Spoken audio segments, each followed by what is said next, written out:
আমাদের পার্টির জলেফা অঞ্চল কমিটির সম্পাদক কি উদ্দেশ্যে আমরা সভাটা করছি তার কাছ থেকে শুনেছেন যে গত বিধানসভা নির্বাচনের পর দীর্ঘদিন শুধু এই জলাফা এলাকা না, ত্রিপুরাজ্যের আরো বহু জায়গা সহ আমাদের সাব্রুম বিভাগের দুইটা বিধানসভা কেন্দ্র সাব্রুম এবং মনু, তার বেশ কিছু এলাকাতে এরকম বাজারে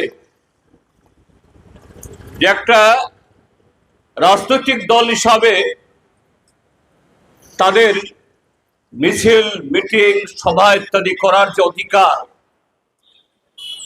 এই অধিকার স্বাভাবিকভাবে করা যাচ্ছিল না।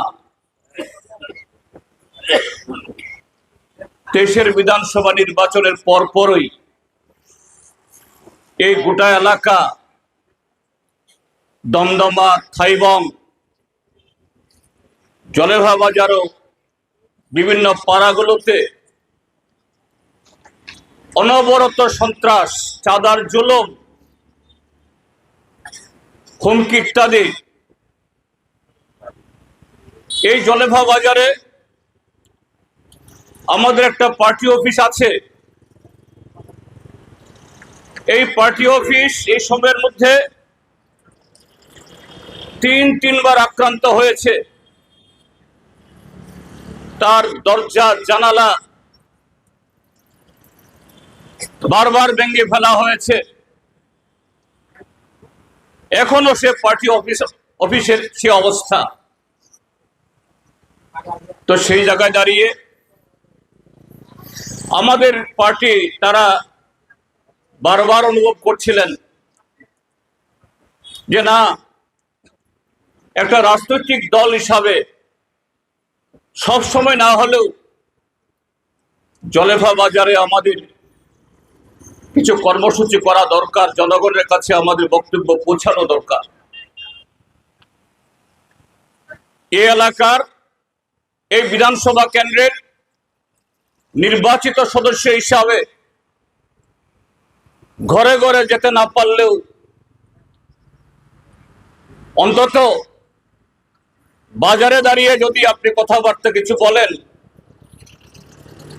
সরাসরি ভোটারদের কাছে, জনগণের কাছে শুধু পার্টির বক্তব্য না, এলাকার প্রতিনিধির বক্তব্য পৌঁছানো দরকার। এলাকার মানুষও যাতে তাদের সুখ দুঃখের কথা বলতে পারেন, আমাদের এই জায়গায় সেখানে আসা দরকার। সেই পরিকল্পনা থেকে আজকে আমরা এখানে এই সভাটা আমরা করছি। খুব বড় আয়োজন না, কিন্তু যে এই 2-2.5 বছরের মধ্যে একটা অস্বাভাবিক পরিস্থিতি কাটিয়ে উঠে আমরা শত চেষ্টা করার মধ্য দিয়ে বাধা বিপত্তি সরিয়ে আমরা আপনাদের কাছে এসে আজকে পৌঁছেছি। এখানে এলাকার কথা শুনেছেন। আজকে যারা আমাদের রাজ্যের শাসক দল, তারা আমাদের দেশেরও শাসক দল, তারা 11 বছরের বেশি দরের সময় বেশি তারা সবই সরকারে আছেন। সেই 14 সালে যখন দিল্লিতে ক্ষমতায় আসে, তার আগে কি বলেছেন? এই দেশের সবকা সাথ সবকা বিকাশ হবে, বছরে 2 কোটি করে, প্রত্যেক 5 বছরে 10 কোটি করে চাকরি হবে, জিনিসপত্রের দাম একেবারে প্রায় শূন্যের কাছাকাছিতে নেমে আসবে, কৃষকদের আয় কমপক্ষে 2 গুণা হবে, আর এই ভারতবর্ষ থেকে ভারতীয় জনতা পার্টি সরকারে আসার আগেকার সরকারগুলোর সময়ে নাকি লক্ষ লক্ষ কোটি টাকা বিদেশে চলে গেছিল, সুইজারল্যান্ডে, দুবাইয়ে, সাইপ্রাসে। 100 দিনের মধ্যে সেই টাকাগুলো উদ্ধার করে প্রত্যেক ভারতীয় পরিবারের অ্যাকাউন্টে 100 দিনের মধ্যে 15 লক্ষ টাকা করে তারা জমা করিয়ে দেবে। এইভাবে আজকে 11 বছর গেছে। দিল্লিতে যারা আজকে শাসন কার্য চালাচ্ছেন তাদের একটা কথা রূপায়ণও আমাদের দেশের মানুষ, ত্রিপুরাজ্যের মানুষ আমাদের দেখার সুযোগ হয়নি, হবেও না। তারপর 2018 আসলো, ত্রিপুরা বিধানসভা নির্বাচন। 2018-র আগে প্রত্যেক 15 দিন অন্তর, মাসে কখনো 2 জন, কখনো 3 জন, কখনো 4 জন করে মন্ত্রী দিল্লি থেকে আসলেন। রাজ্যে তখন বামফ্রন্ট সরকার, আমি মন্ত্রিসভায় ছিলাম। দিল্লি থেকে কোনো কেন্দ্রীয় সরকার যদি কোনো রাজ্যে যান, সে রাজ্যের সরকারি আতিথেয়তা গ্রহণ করেন, সেই সরকার স্টেট গেস্ট ডিক্লেয়ার করে রাজ্য সরকারের আপ্যায়ন নেয়, আজকেও নেয়, এটাই নিয়ম। আর কেন্দ্রীয় মন্ত্রী হওয়ার সুবাদে রাজ্যে সেই মন্ত্রকের অধীন রাজ্যের যে দপ্তরগুলো, গ্রাম উন্নয়ন, পঞ্চায়েত, শিক্ষা, স্বাস্থ্য, যোগাযোগ, বিদ্যুৎ, এরকম বিভিন্ন দপ্তর, তাদের সাথে মিটিং হয়। আমাদের সাথে যখন মিটিং হয় রাজ্য সরকারের সাথে, কেন্দ্রীয় সরকার এবং রাজ্য সরকারগুলোর উপস্থিতিতে, তখন রাজ্য সরকারকে তারা ভূয়সী প্রশংসা করেন। छोटा सा प्रदेश बहुत अच्छा काम कर रहा है, हम त्रिपुरा से सीखेंगे। ত্রিপুরাজ্যের বামফ্রন্ট সরকার যে কাজ করছে আমরা এর থেকে শিখব, অন্য রাজ্যগুলোকে বলবো। কিন্তু সরকারি মিটিং থেকে বেরিয়ে গিয়ে যখন তাদের পার্টি কর্মসূচিতে যান, সেখানে অন্য কথা বলেন। তাদের পার্টির যে অসত্য কথা বলা, মানুষকে বিভ্রান্ত করা, মিথ্যা প্রতিশ্রুতি দেওয়া, এগুলো করেন। কিন্তু যখন দেখলেন ত্রিপুরাজ্যের মানুষ তো এই সমস্ত কথা বিশ্বাস করছে না, কারণ এই রাজ্যের মানুষ তারা সচেতন। ভারতবর্ষের মধ্যে সর্বোচ্চ স্বাক্ষর রাজ্যের মধ্যে কেরালার পরে ত্রিপুরা রাজ্যের নাম। পত্রপত্রিকা পড়েন, রেডিওর খবর শুনেন, সোশ্যাল মিডিয়া ঘাটেন, ভারতবর্ষের কোন রাজ্যে কি ধরনের কাজ কোন সরকার করছে। উত্তরপ্রদেশের বিজেপি সরকার, বিহারের জনতা দল ইউনাইটেড সরকার, পশ্চিম বাংলার তৃণমূল সরকার, কেরালার বামফ্রন্ট সরকার, তৎকালীন ত্রিপুরাজ্যের বামফ্রন্ট সরকার। মানুষ তুলনা করেন এবং সরকারি নথিতে, মিডিয়াতে এই ত্রিপুরাজ্য ছোট্ট রাজ্য হলেও সেখানে সাধারণ মানুষের, গড়পড়তা মানুষের তাদের জীবন মানের উন্নয়নে আইন শৃঙ্খলা, মানুষের গণতান্ত্রিক অধিকার ভোগের ক্ষেত্রেতে স্বাধীনভাবে রাজনৈতিক কর্মকাণ্ডে অংশগ্রহণ করার ক্ষেত্রেতে এই ত্রিপুরা রাজ্য অনন্য হিসাবে সারা দেশের মধ্যে যে প্রথম সারিতে এই ত্রিপুরা রাজ্যের মানুষ জানে। কাজে কেন্দ্রীয় মন্ত্রীরা এবং তাদের বড় বড় তাবর তাবর নেতারা, প্রধানমন্ত্রী মোদী আজকে যিনি স্বরাষ্ট্রমন্ত্রী হয়েছিলেন তখন তিনি বিজেপি দলের সভাপতি, তারা দেখলেন যে না, এই রাজ্যে বামফ্রন্ট সরকারের বিরুদ্ধে মিথ্যা প্রচার করে এ রাজ্যে গ্রামে গঞ্জে কাজ হয় না, যুবকরা কাজ পায় না, এখানে মানুষের গণতান্ত্রিক অধিকার ভোগ করার সেই পরিবেশ নেই। এই কথাগুলি বললে ত্রিপুরা রাজ্যের মধ্যে চিরা ভিজবে না। তাহলে কৌশল কি করলো?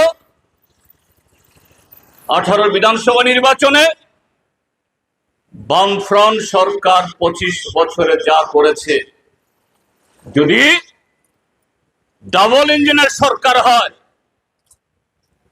একই দলের সরকার হয়, টাকার অভাব হবে না। বামফ্রন্ট সরকার 25 বছরে যা করেছে তার দ্বিগুণ, 3 গুণ, 4 গুণ হবে। একেবারে মৌখিক প্রতিশ্রুতি না, ভিশন ডকুমেন্টে 299টা প্রতিশ্রুতি জারি করা হলো। চাকুরি বাকুরির ক্ষেত্রেতে প্রথম বছরে 50,000, পরের 4 বছরে আরো 6.5 লাখ। ওই সুনীল দেওধরের কথা শুনেছেন, বলেছেন যে না, ইন্টারভিউ দিতে হবে না, কারণ 7 লাখ চাকরি দিতে গেলে পরে ইন্টারভিউ অনেক সময় লাগবে। কাজে সেখানেও ভয় দিয়ে দিলেন, মিস কলে চাকরি হবে। গ্রামের শ্রমিক তাদেরকে বললেন, হ্যাঁ ঠিক আছে, ত্রিপুরার যে বামফ্রন্ট সরকার 100 দিন কাজের গ্যারান্টিতে 96, 97, 98 দিন কাজ করান। গ্রামে অর্থনৈতিক তার একটা নবজাগরণ তৈরি করেছে, গ্রামে নতুন নতুন বাজার সৃষ্টি হয়েছে, মানুষের হাতে টাকা গেছে, মানুষ খুশি। বামফ্রন্ট সরকার শুধু অবাধ নির্বাচন করে না, এই বামফ্রন্ট সরকার সময়তে অবাধে পঞ্চায়েত নির্বাচন হয়। এই জলেফাতে বামফ্রন্ট সরকারের সময়তে সবসময়ই বামফ্রন্টের পঞ্চায়েত ছিল তা না, এখানে বামফ্রন্ট বিরোধী পঞ্চায়েতও ছিল। সেখানেও বামফ্রন্ট বিরোধী পঞ্চায়েত ছিল, সিন্ধুক পাথরে ছিল, বনকলে ছিল, বিজয়নগরে ছিল। রাজ্যে বামফ্রন্ট ত্রিপুরা রাজ্য থেকে সাংসদ নির্বাচিত হয়ে যান বামফ্রন্ট। এডিসির 28টা আসনে 28 জন নির্বাচিত হন বামফ্রন্টের প্রতিনিধি। কিন্তু তাই বলে কোন পঞ্চায়েতে, কোন ওয়ার্ডে যদি সেখানে বামফ্রন্ট বিরোধী কংগ্রেস বা টিউডিএস, তখন মথা বিজেপি ছিল না, তাদের প্রতিনিধি থাকলে সেই প্রতিনিধির কোনো সম্মান ছিল না। সে প্রতিনিধি তার যে অধিকার এটা প্রয়োগ করতে পারতেন না, এরকম না। আমি 21 বছর আমার মন্ত্রিত্বকালে এই সাবরুমের বনকেন্দ্র থেকে প্রতিনিধিত্ব করে সাবরুম মহকুমার যতগুলি ব্লক, সাতচান্দের পঞ্চায়েত সমিতি, রূপাইশ্বরীর ব্লক অ্যাডভাইজারি কমিটি, পরে হয়েছে পোয়াংবাড়ি ব্লক, সেখানকার ব্লকের মিটিং গুলাতে প্রায়শই উপস্থিত থাকতাম। বিরোধী প্রধান, বিরোধী মেম্বাররা সমান অধিকার নিয়ে তাদের এলাকার উন্নয়নের কথা বলতে পারতেন। আমাদের এলাকাতে এই চাই, আমাদের এলাকাতে এই সুযোগ আসেনি। যথারীতি সরকারের সাধ্য অনুযায়ী, এলাকার পরিস্থিতি অনুযায়ী নির্বাচিত সরকার, নির্বাচিত পঞ্চায়েত সেখানে কখনো দল দেখেনি। শুধু তা না, সরকারের এই কর্মসূচিতে শুধু ভোটের সময়েতে যার যার প্রার্থীকে ভোট দেওয়া, যার যার প্রার্থী চিহ্নে ভোট দেওয়া, নির্বাচনে খতম। নির্বাচনের মধ্য দিয়ে সেটা শেষ, নির্বাচন শেষ হয়ে গেল। এটা রাজ্য সরকারের হোক বা এডিসি হোক বা জেলা পরিষদ বা পঞ্চায়েত সমিতি বা গ্রাম পঞ্চায়েত, এটা জনগণের পঞ্চায়েত, জনগণের সরকার। কাজেই গ্রাম পঞ্চায়েত হোক বা ভিলেজ কমিটি, তার কোন প্রস্তাব গ্রহণে, পরিকল্পনা গ্রহণে গ্রাম সভা করে সেই বছরে কোন ওয়ার্ডে কোন রাস্তা অগ্রাধিকারের ভিত্তিতে হবে, পানীয় জলের ডিপ টিউবওয়েল কোথায় বসবে। তখনকার সময়েতে দিল্লি সরকার যে কটা ঘর স্যাংশন করে, সে ঘরের বরাদ্দ কারা পাবে। গ্রাম সভা করে সেখানে সিপিএম, কংগ্রেস, বিজেপি বাছাই করে আজকের মতো বেনিফিশিয়ারি ঠিক করা হয় না। তারপর সে পরিকল্পনা রূপায়ণের পর, টাকা খরচ করার পর মানুষের মনে যাতে কোনো সন্দেহ না থাকে, মানুষ যাতে বুঝতে পারে সরকারের প্রতিটি টাকা মানুষের টাকা। কাজে সে টাকা কোথায় গেল, কোথায় খরচ হলো, কিভাবে খরচ হলো, মানুষকে জানান দেওয়ার জন্য বই ছাপিয়ে আবারও গ্রাম সভা করে মানুষের কাছ থেকে সেখানে প্রশ্ন করা হয়, আপনাদের কোনো বক্তব্য আছে কিনা। এই ছিল ত্রিপুরা।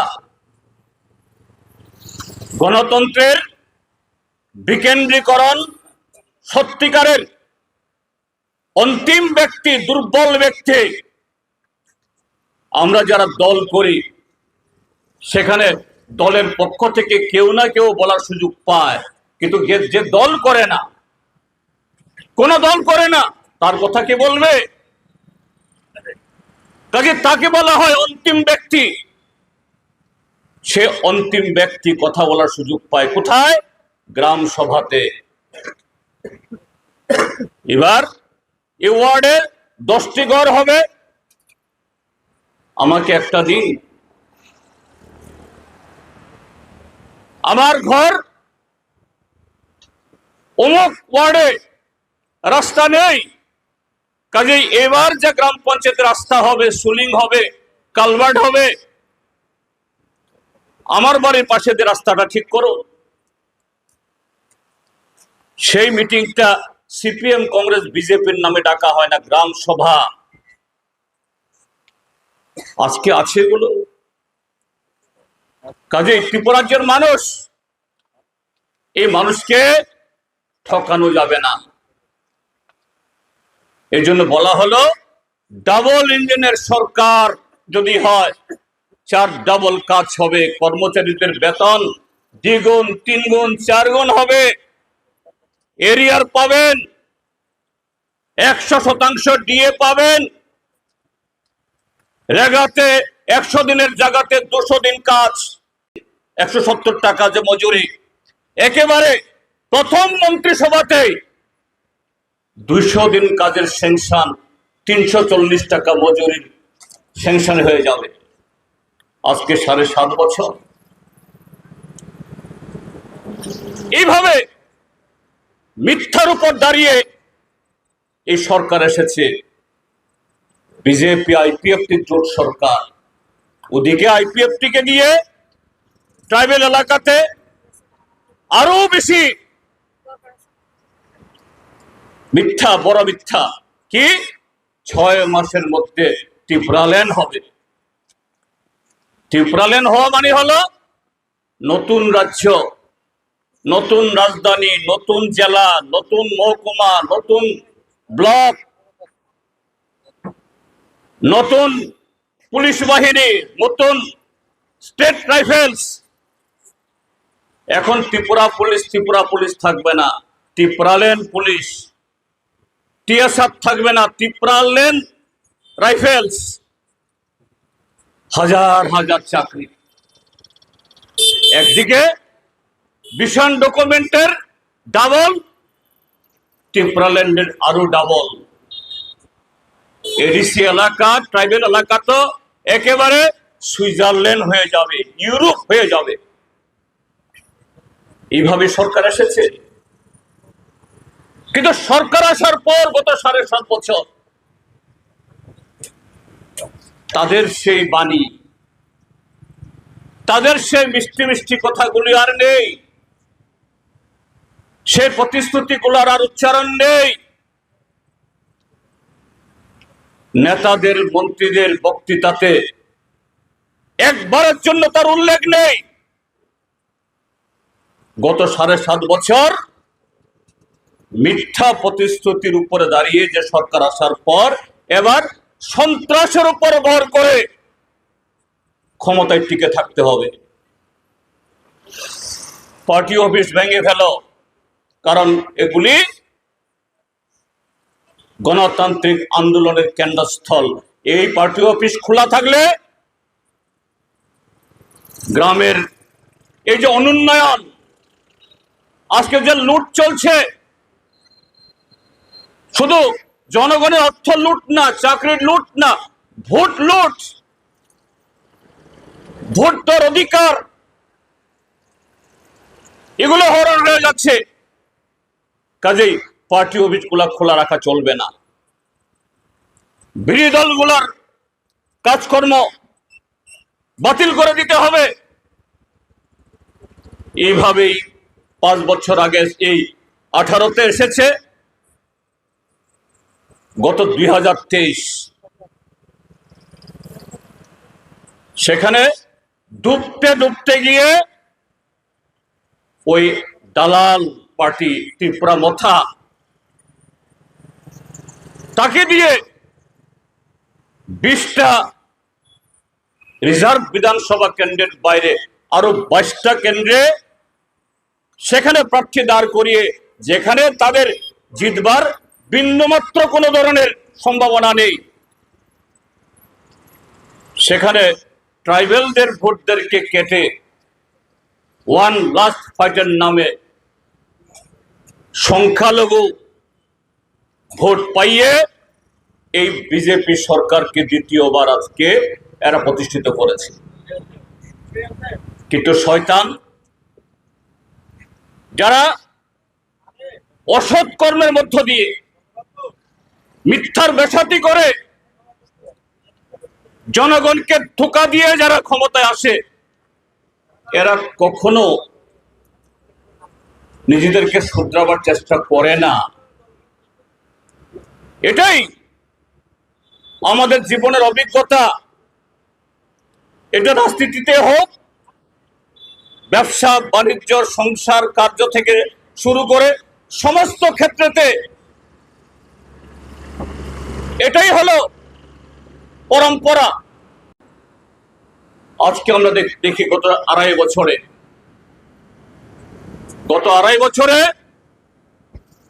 সেই ট্রেডিশন সমানে চলছে সন্ত্রাস, আর সব কিছুতে আইন কানুন সংবিধান এগুলোকে বুলুণ্ঠিত করে দিয়ে একটা লুটের সাম্রাজ্য তৈরি করো।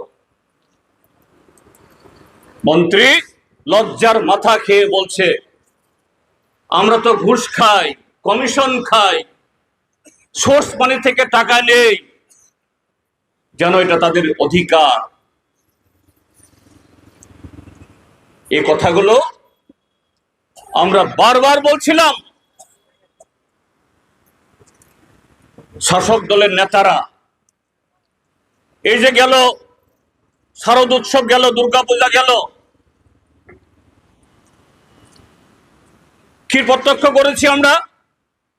বামপন্থী ফ্রন্ট সরকার থাকার সময়তে দুর্গাপূজা, বাংলার নববর্ষ, এমনকি ঈদ এবং খ্রিস্টানদের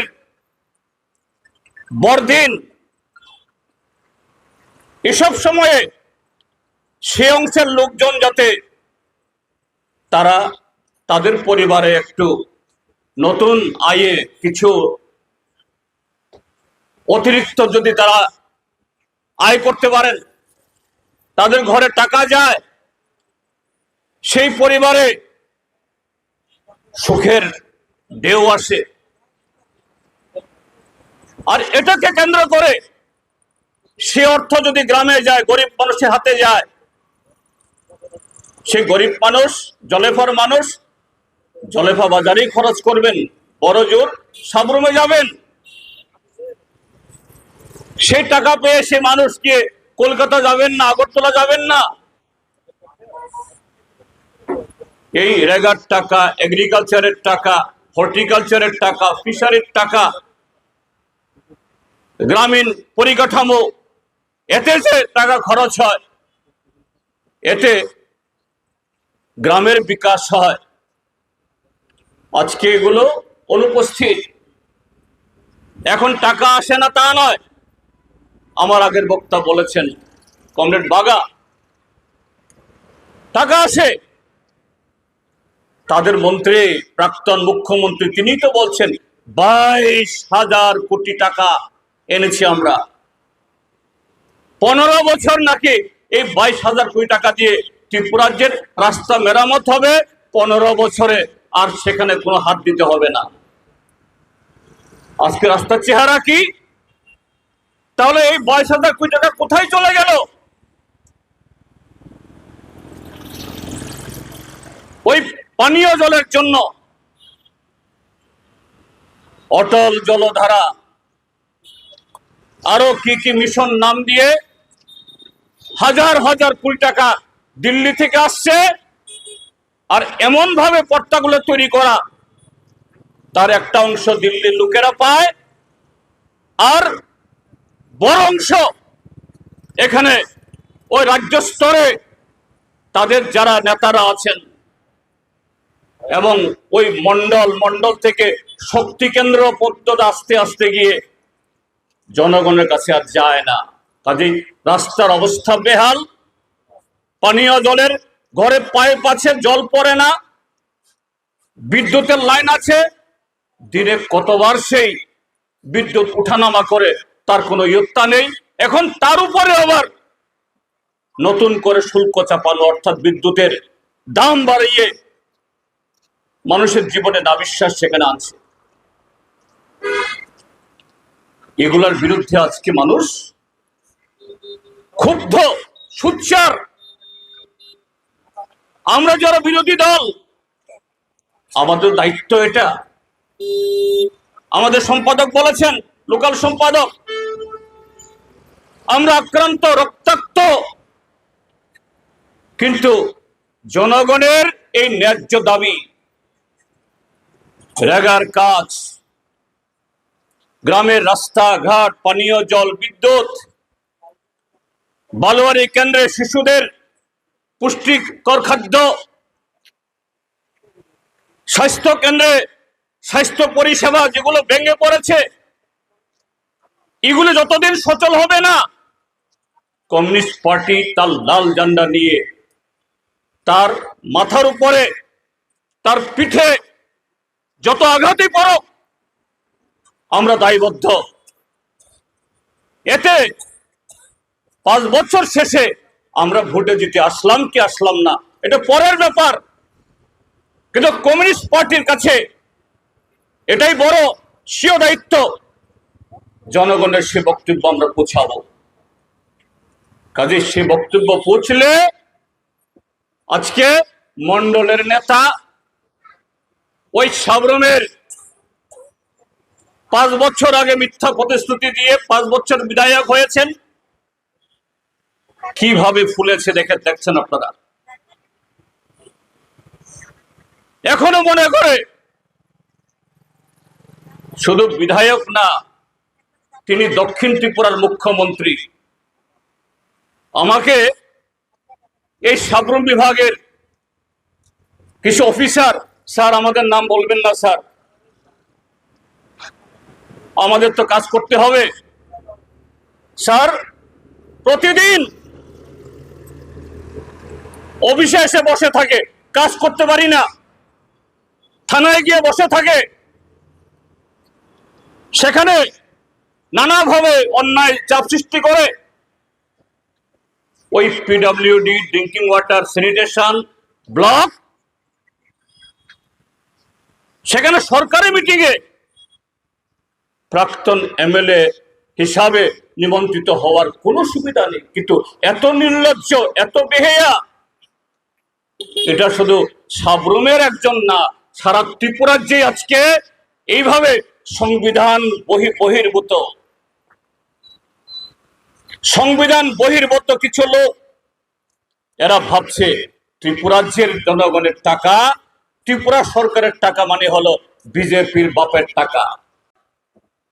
সেই বাপের টাকার ভাগ তাদের পেতে হবে। কাজেই সরকারিভাবে তিনি নিমন্ত্রিত হন বা না হন, তিনি ইলিজেবল হন বা না হন, নির্লজ্জের মতো বিহার মতো বসে থাকবেন। এই কারণে আজকে ত্রিপুরাজ্য আজকে রসাতলে যাচ্ছে। আইন শৃঙ্খলার অবনতি গত এই কদিনের মধ্যেই দেখেছেন আপনারা। আইপিএস অফিসার মার খাচ্ছে, টিপিএস অফিসার মার খাচ্ছে, টিসিএস অফিসার মার খাচ্ছে, থানার ওসিকে চেন দোলা করে নামিয়ে একেবারে ওই মাটিতে ফেলে চটা হচ্ছে। আসামি ধরার সাহস নেই, আসামি ধরলেও সাথে সাথে জামিন পেয়ে যায়। তাদের জন্য ভারতীয় ন্যায় সংহিতা, এখন যে আমাদের দেশের নতুন যে আইন ব্যবস্থা, বিজেপির জন্য না আলাদা আইন, এই দেশের অন্য নাগরিকের জন্য যে আইন, এই আইন যেন বিজেপির জন্য লাগে না। আজকে সমস্ত অপরাধ, সারা ত্রিপুরা যে পত্রিকা খুললে দেখবেন, সোশ্যাল মিডিয়া চ্যানেলে দেখবেন, নেশাদ্রব্য পাচার কে ধরা পড়েছে? বিজেপির কোন দেবতুল্য কার্যকর্তা। নারী নির্যাতনে কে ধরা পড়ছে? বিজেপির আরেকজন কার্যকর্তা। এখন ছোটখাটো বিষয় না, ওই বস্তা দিয়ে, ট্রাং দিয়ে, পেটি দিয়ে পাচার না, এখন ওয়াগনে ভর্তি করে নেশাদ্রব্য আনছে। আজকে 12 দিন একজন অপরাধী ধরা পড়ে না, ধরতে পারে না। এইভাবে আইন শৃঙ্খলার 12টা না 13টা বেজে গেছে। শিক্ষা ব্যবস্থা, স্বাস্থ্য ব্যবস্থা, যোগাযোগ, সমস্ত ক্ষেত্রেতে গত 7.5 বছরে ত্রিপুরা যেন 70 বছর পিছিয়ে গেছে। আর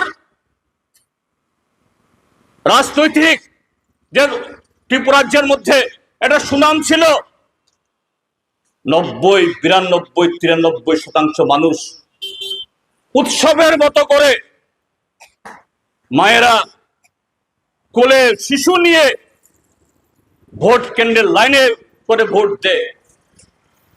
কি পঞ্চায়েত নির্বাচন, কি বিধানসভা নির্বাচন, কি লোকসভা নির্বাচন, বিভিন্ন রাজনৈতিক দলের কর্মীরা একসাথে বসে চা খেয়ে যার যার প্রার্থীকে ভোট দেওয়ার জন্য জনগণকে টেনে নিয়ে আসেন।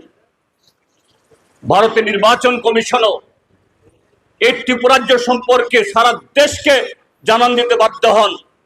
আজকে সেই ত্রিপুরাজ্য নির্বাচন মানে হলো যেন একটা যুদ্ধ, নির্বাচন মানে হলো অঘোষিত ৭১-এর সে বাংলাদেশের যুদ্ধের স্মৃতি আমাদের সাবরুম বিভাগের যাদের বয়স 40 ঊর্ধ্ব অন্তত তাদের সকলেরই আছে। এরকম নির্বাচন মানে হলো বাড়ি ঘরে আগুন,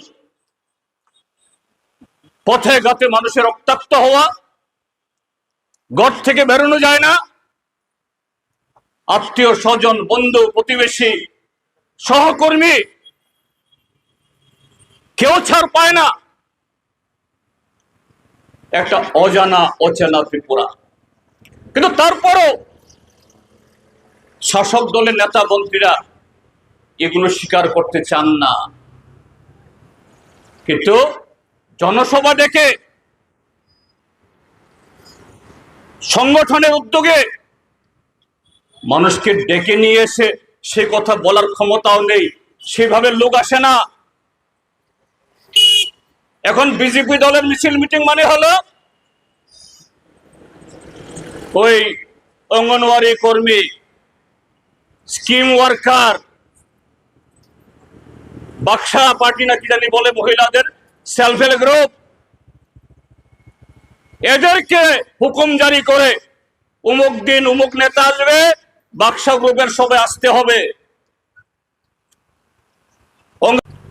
আর ওয়ার্কার এদেরকে জেনারেল পোশাক পরে আসতে হবে। এইভাবে মিটিং লোক দেখাচ্ছে না লোক, কিন্তু আসল কোন প্রাণ আছে সেগুলোতে নেই। কেন মানুষ আসবেন? 18-তে যারা ভোট দিয়েছিলেন, 23-এও যারা ভোট দিয়েছিলেন যে না এরা কথা রাখবে, দিল্লিতে যেহেতু তাদের সরকার আছে তারা কিছু তো করার চেষ্টা করলে করতে পারবেন, কিছুই তো হচ্ছে না। একই অবস্থা বিজেপির ঘরে, ত্রিপুরা মথার গড়ে। যে কারণে আজকে আমরা কি দেখি, পত্রিকা খুললে সোশ্যাল মিডিয়া, গতকালও দেখবেন ধর্মনগরে বিজেপি বিজেপি মারামারি, বিএমএস 5 জন হসপিটালে। গতকাল সন্ধ্যায় কৈলাসহরে বিজেপি বিজেপি মারামারি, এক দল বলছে ওই দল বিজেপি না, আর সেই দল বলছে এই দল বিজেপি না। এটাই ত্রিপুরাজ্যের বাস্তব চিত্র। আর সেটাই গত দুর্গাপূজার সময়তে এই দল কোথায় নেমে গেছে। যখন জনসভা করে লোক ডাকার আর মুরত নেই, এখন তারা কলঙ্কিত করছে, কলুষিত করছে পূজা মণ্ডপ গুলো, দুর্গা পূজা মণ্ডপ, কালী পূজা মণ্ডপ, গণেশ পূজা মণ্ডপ। সেখানে গিয়ে রাজনীতি বক্তৃতা, সিপিএম কে 1.5 ঘন্টা সময় মাত্র, খুব করে উড়িয়ে দেব। সিপিএম বঙ্গোপসাগরে ফেলে দেব। আগামী 25 বছরে এই রাজ্যের মধ্যে সিপিএম আসবে না। ঠিক আছে, ভালো, সিপিএম তো নেই, সিপিএম এর নাম এত জব করতে হচ্ছে কেন? একেবারে শয়নে স্বপনে জাগরণে, আরে বাবা কালী মণ্ডপে গেছে, সরবে না বললেও নিবৃতে চুপচাপি বলো কালী মাতাকে, কালী মাতা বহু পাপ করেছি, ক্ষমা করে দাও। মাতা বাড়িতে গিয়ে বলো, সরবে বলার দরকার নেই, চুপচাপ বলো মাতা ত্রিপুরা সুন্দরী, বহুত পাপ করেছি, আর করতাম না। ওখানে গিয়েও আরো পাপ, কিন্তু পাপ তো বাপকেও ছাড়ে না। একটা সময়েতে স্বীকার করতে হয়। গতকাল শুনেছেন বোধহয়, আজকে সোশ্যাল মিডিয়াতে ভাইরাল ট্রেন্ডিং কি বলছে আমাদের রাজ্যের মাননীয় মুখ্যমন্ত্রী ডাক্তার প্রফেসর মানিক সাহা মহোদয়। গত 4 বছর ধরে আমি মুখ্যমন্ত্রী হওয়ার পর যে দাদাগিরি রাজনীতি, এই দাদাগিরির জন্য ত্রিপুরা রাজ্যের উন্নয়ন স্তব্ধ। এই দাদা কে? কোন দাদা? এবং বলছেন, মুখ্যমন্ত্রী বলছেন, এই দাদা বলছেন जो मन करे করলো হাম হে। অর্থাৎ আমি পুলিশকে নির্দেশ দিয়ে দিচ্ছি, আমার দেবতুল্য কার্যকর্তা সে মুখখানে চুরি করবে, ডাকাতি করবে, মাথা ফাটাবে, এদের বিরুদ্ধে যেন কোনো এফআইআর না হয়। হ্যাঁ ঠিক আছে, এতে সিপিএম এর লোকদেরকে কয়েক মাস বা বছর খানেক হয়তোবা কোনো এলাকা তুমি ছাড়া করেছো। জলেফা বাজারে পার্টি অফিস কদিন তুমি বন্ধ করেছো, এই পার্টি অফিস তো বন্ধ থাকবে না। জলেফা বাজারে যে সিপিএম কে রক্তচক্ষু দেখিয়ে কিছুদিন তুমি চুপ রেখেছো, সে কিন্তু মনে মনে তো চুপ হয়নি, বরঞ্চ সে আরো বেশি মানসিক যন্ত্রণা নিয়ে তার জবাব চাওয়ার জন্য তৈরি হচ্ছে। সাথে 18 বিধানসভা নির্বাচনে, 23 বিধানসভা নির্বাচনে যে একটা মানুষ বিজেপিতে যারা ভোট দিয়েছেন তারা সবাই খারাপ মানুষ, আমরা কখনো বলি না, আজকেও বলছি না। এখনো বিজেপির মধ্যে যারা বিজেপিকে সমর্থন করেন ভালো মানুষ আছে, তারা সত্যি সত্যি উন্নয়ন চান, যুবকদের চাকরি হোক চান, এ রাজ্যের সমৃদ্ধি হোক তারা চান, এ রাজ্য শান্তি সম্প্রীতি বিরাজ হোক। বিজেপি দলের মধ্যে যারা সমর্থন করেন 100 জনের মধ্যে 80 জনই চান না। কাউকে খুশি করার জন্য বলছি না, আমি জিতেন চৌধুরী দায়িত্ব নিয়ে বলছি, বিজেপি সমর্থক 80 জনই চান অশান্তি না, উন্নয়ন, গণতান্ত্রিক পরিবেশ বজায় থাকুক। কিন্তু ওই মুষ্টিমেয় 20% নয়, আরো কম, আরো কম, এই সংখ্যাটা দিনকে দিন কমছে। এখানে কমরেড বাগা বলেছে, গতকাল আমরা বটতলাতে আমাদের কর্মসূচি ছিল, সেখানেই গিয়ে তাদেরকে প্রোগ্রাম করতে হবে, মাইক লাগিয়ে দিল 3টা থেকে। আমরা প্ররোচনায় পা দিইনি। আমি বলেছি আমরা এখানে শান্তিপূর্ণ জনসভা করে জনগণের কাছে আমাদের বক্তব্য রাখার জন্য আসিনি। কিন্তু আমাদেরকে বাধ্য করা হলে আমাদের সে সিদ্ধান্ত নিতে হবে। কেউ, কোন রাজনৈতিক দল কেন, কোন ব্যক্তিও সবসময় মার খায় না, তার আত্মরক্ষার অধিকার আছে, এ রাজ্যের মানুষ তা করবে। রাজ্যের মাননীয় মুখ্যমন্ত্রী এখন সিপিএম এর কথাকেই বলতে হচ্ছে, এই দাদাদের জন্য ত্রিপুরা রাজ্য আজকে সর্বনাশ। এই মুখ্যমন্ত্রীকেও আমি বিধানসভায় দাঁড়িয়ে বলছি, ডাক্তার মানিক সাহা, আপনি বামফ্রন্ট গণতন্ত্রে বিশ্বাসী, 2023 বিধানসভা নির্বাচনে মানুষ আপনারা সংখ্যাগরিষ্ঠ ভোট পেলেও সংখ্যাগরিষ্ঠ আসন পেয়েছেন, সরকার আপনারা 5 বছর জন্য করবেন, করুন। আপনি মুখ্যমন্ত্রী হয়েছেন, আপনি 5টা বছর নিরবচ্ছিন্নভাবে মুখ্যমন্ত্রীর চেয়ারে বসে আপনার প্রতিশ্রুতি পালন করুন, সংবিধান মোতাবেক কাজ করুন, আমরা সাহায্য করব। কিন্তু মানুষের গণতান্ত্রিক অধিকার কেড়ে নিলে, প্রতিশ্রুতির রূপায়ণ না হলে আমরা সোচ্চার হব। তারপরেও তিনি বলেন বিরোধীরা ষড়যন্ত্র করছে আমার সরকার ফেলার জন্য। আমি আজকে এই জলেভা বাজারে আবারও দায়িত্ব নিয়ে বলছি, ডক্টর মানিক সাহা মাননীয় মুখ্যমন্ত্রী 28 অবধি থাকুন, সরকার পদ ত্যাগ করো।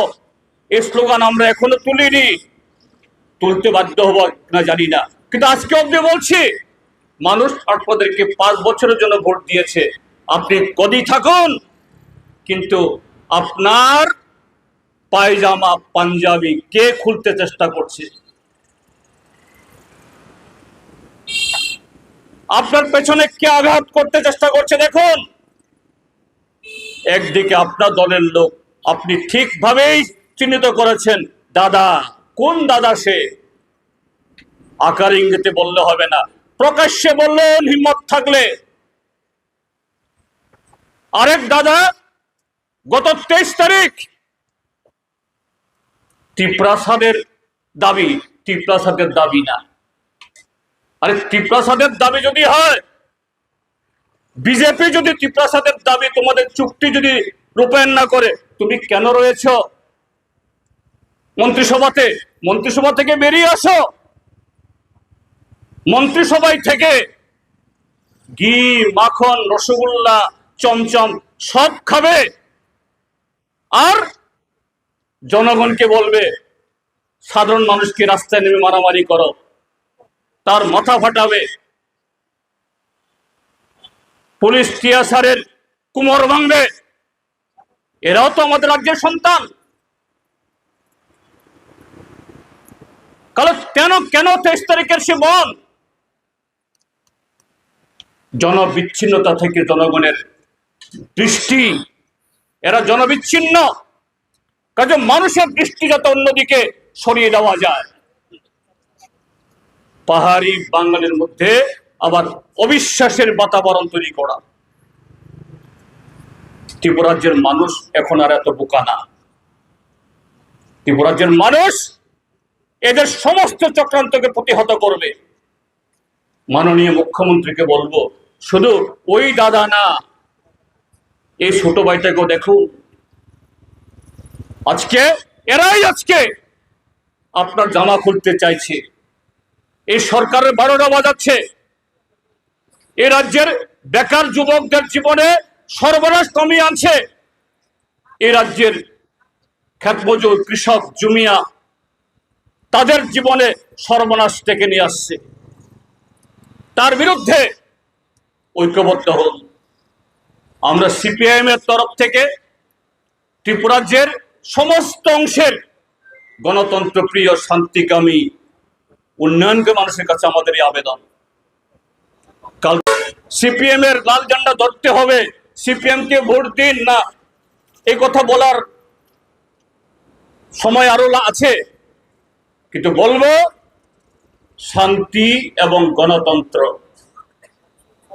আইনের শাসন, এটা যদি না থাকে ভোট হলেও কি হবে?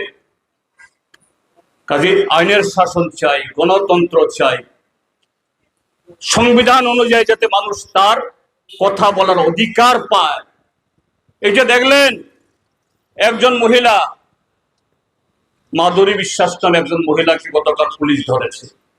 হ্যাঁ, মাধুরী বিশ্বাস কিছু অশালীন শব্দ প্রয়োগ করে, এটা মোটেই ঠিক না, উচিত না। কিন্তু এই মহিলা যে সমস্ত প্রশ্ন তুলছে, তার জবাব দিন আপনারা। এটা না করে তাকে, একটা মহিলাকে সূর্যাস্তের পরে গ্রেফতার করা যায় না, গতকাল সন্ধ্যায় তাকে তুলে নিয়ে গেল। এই সরকার কত আতঙ্কিত, ভীত, সন্ত্রস্ত, কাপুরুষ, এটা প্রমাণ তারা করল। কাজে এইভাবে এক মাধুরীকে গ্রেফতার করেছে, কিন্তু তার মুখ বন্ধ করা যাবে না। আরো শত শত মাধুরী আপনাদের ঘর থেকে বেরিয়ে আসবে, কারণ গণতন্ত্র না থাকলে মানুষের বেঁচে থাকা এটাই যে অনুভব করা যাবে না। কাজে তার জন্য সমস্ত শান্তিপ্রিয় মানুষ, গণতান্ত্রিক মানুষ উন্নয়নকামী মানুষ এগিয়ে আসবেন এই আশা ব্যক্ত করে আবারও এই জলেফার মানুষকে অভিনন্দন, শুভেচ্ছা এবং নমস্কার জ্ঞাপন করে আমার কথা বলা শেষ করছি।